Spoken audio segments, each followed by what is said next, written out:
ஓம் ஸ்ரீ குருப்யோ நமஹ.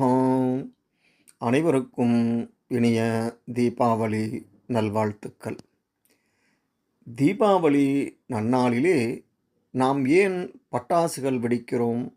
வாருங்கள், அதை பற்றி ஒரு சில விஷயங்களை பார்ப்போம். பெரும்பாலான அசுரர்கள் தங்கள் இறுதி காலத்திலே மனமாற்றம் அடைவதில்லை. அவர்கள் ஒருபோதும் திருந்துவதே கிடையாது. இறக்கும் வரை எதிரிலே இருப்பது இறைவன்தான் என்பது அவர்களுக்கு புரிவதே இல்லை. அப்படி புரிந்தாலும் அவர்கள் சரணடைந்து ஆன்மா உய்வடைய முயற்சிப்பதே இல்லை. ஆனால் நரகாசுரன் கடைசி காலத்தில் அவன் தன் மனதை மாற்றிக்கொள்கிறான்.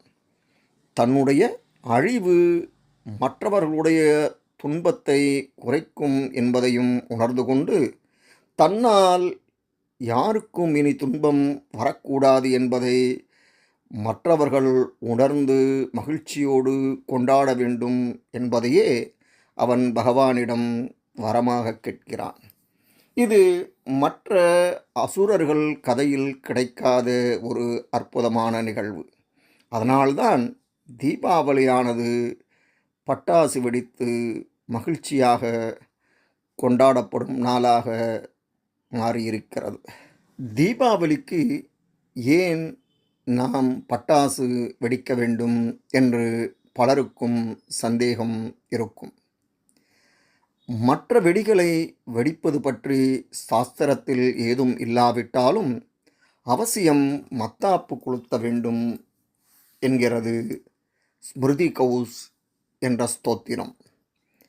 துலாஹம்ஸ்தே சகஸ்ராம்சோ பிரதோஷே பூததர்ஷயோ உல்காஹஸ்த நராகுர்யுஹு பித்ருநாம் மார்கதர்ஷனம் என்ற இந்த ஸ்லோகத்திலே துலா மாதமான ஐப்பசியில், அதாவது தீபாவளி என்று உல்கா எனப்படும் நெருப்பை கையில் பிடியுங்கள் என்கிறது. அதாவது மத்தாப்பு கொளுத்த வேண்டும்.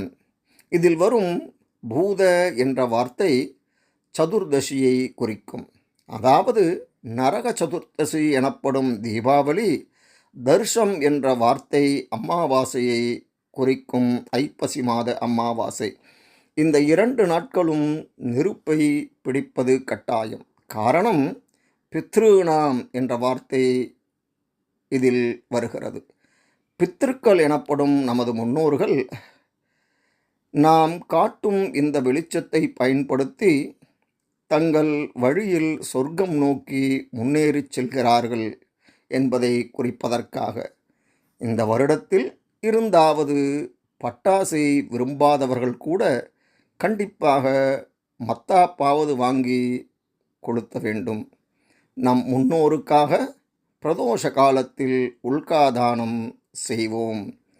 உல்காஹஸ்த நராகுர்யுஹு பித்ருநாம் மார்கதர்ஷனம் அக்னிதத்தாஸ்ச ஏ ஜீவா ஏப்யதக்தா குலே மம என்கிறது. மேலும் நீராஜிதோ மகாலட்சுமி அர்ச்சயன் ஸ்ரீயமஷ்ணுதே தீபைர் நீராஜிதோ யத்ர சைஷா தீபாவளி இதி ஸ்மிருதா. தீபங்களாலும் வான வேடிக்கைகளாலும் பலவித தீபங்களை ஏற்றி லக்ஷ்மி தேவிக்கு விசேஷ கற்பூர நீராஜனம் செய்தால் ஐஸ்வர்யத்தை நிரம்பப் பெற்று வாழலாம் என்கிறது இந்த ஸ்லோகம்.